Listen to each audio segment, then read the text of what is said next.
The greatest moment at the Astrodome took place on October 15, 1986. The 1986 National League Championship Series pitted the Houston Astros against the New York Mets, and it would be remembered as one of the greatest postseason matchups of all time. The Astros were led by the pitching of Nolan Ryan and Mike Scott, and were playing in their second National League Championship Series, having won their first division title since 1980, while the Mets, who were led by a productive lineup with a first-class pitching staff, had run away with the National League East, winning 108 games and their third division title, their first since 1973. The Mets were easily favored as the team to win, but despite these expectations, the series would be a lot more competitive than anyone could have anticipated.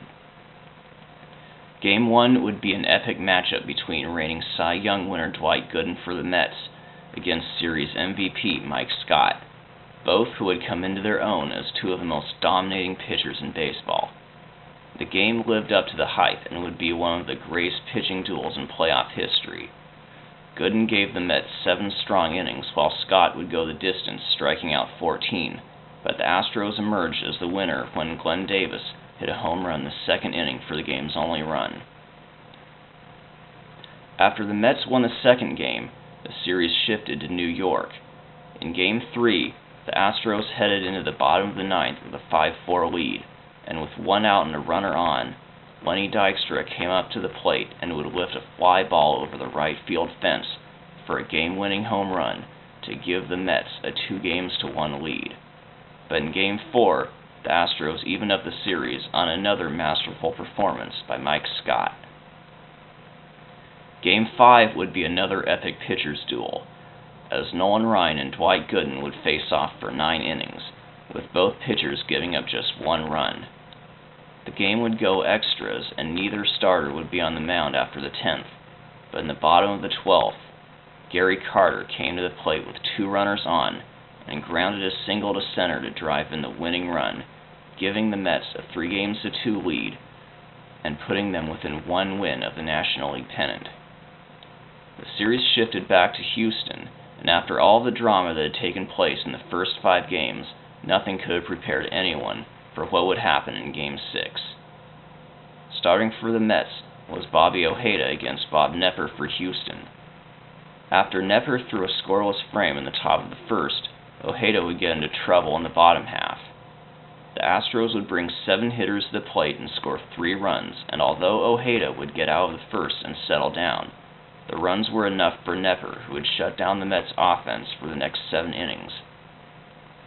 The score remained 3-0 in the top of the 9th, and with 3 outs to go, Mike Scott was scheduled to start Game 7.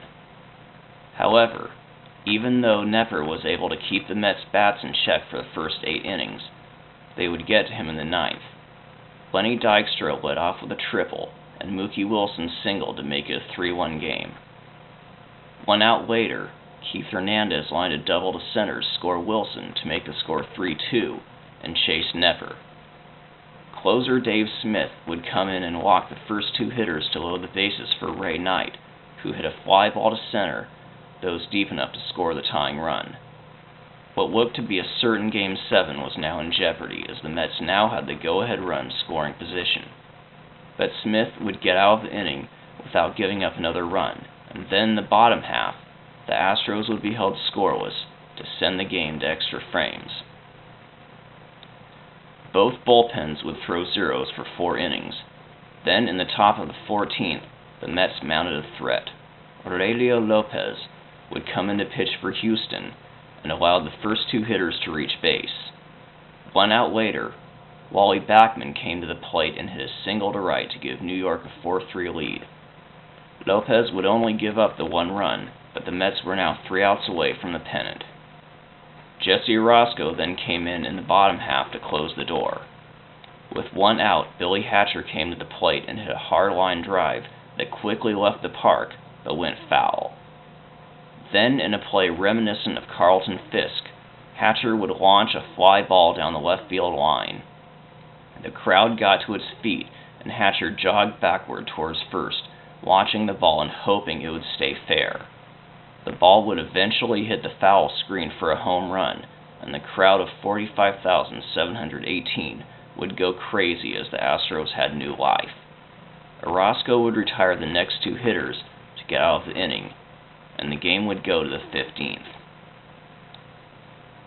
After another scoreless frame, the Mets mounted another threat in the top of the 16th.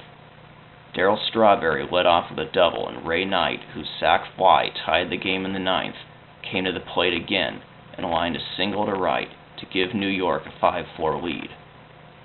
Jeff Calhoun came in and would give up 2 more runs, and it appeared that the series was all but over. But the bottom half of the inning would go down as one of the greatest finishes ever to a postseason game. Orozco was still on the mound to close, and with 1 out, pinch hitter Davey Lopes came to the plate and drew a walk. Bill Doran would come up next and hit a single to center to bring up Billy Hatcher, once again with a chance to be a hero. Hatcher would single to center to score Lopes and send Doran to second, and the Astros now had the winning run at the plate in Denny Walling. Orozco got Walling to hit into a forced play for the second out, and Glenn Davis came up as Houston's last hope.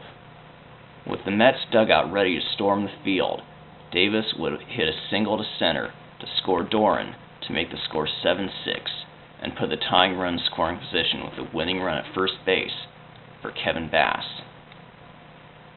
During that bat, time would be called, and the Mets infield had a conference on the mound on how to pitch to Bass. First baseman Keith Hernandez told Orozco that he didn't like the pitches he was throwing and demanded that he throw only sliders. When the game resumed, Orozco stuck with his slider and got to a full count. With the runners ready to take off and the crowd on its feet, Hernandez's advice became prophetic as Bass would swing and miss on a slider down and away for strike 3 to send the Mets their 3rd fall classic, where they would win an epic series against the Boston Red Sox for the first title since 1969.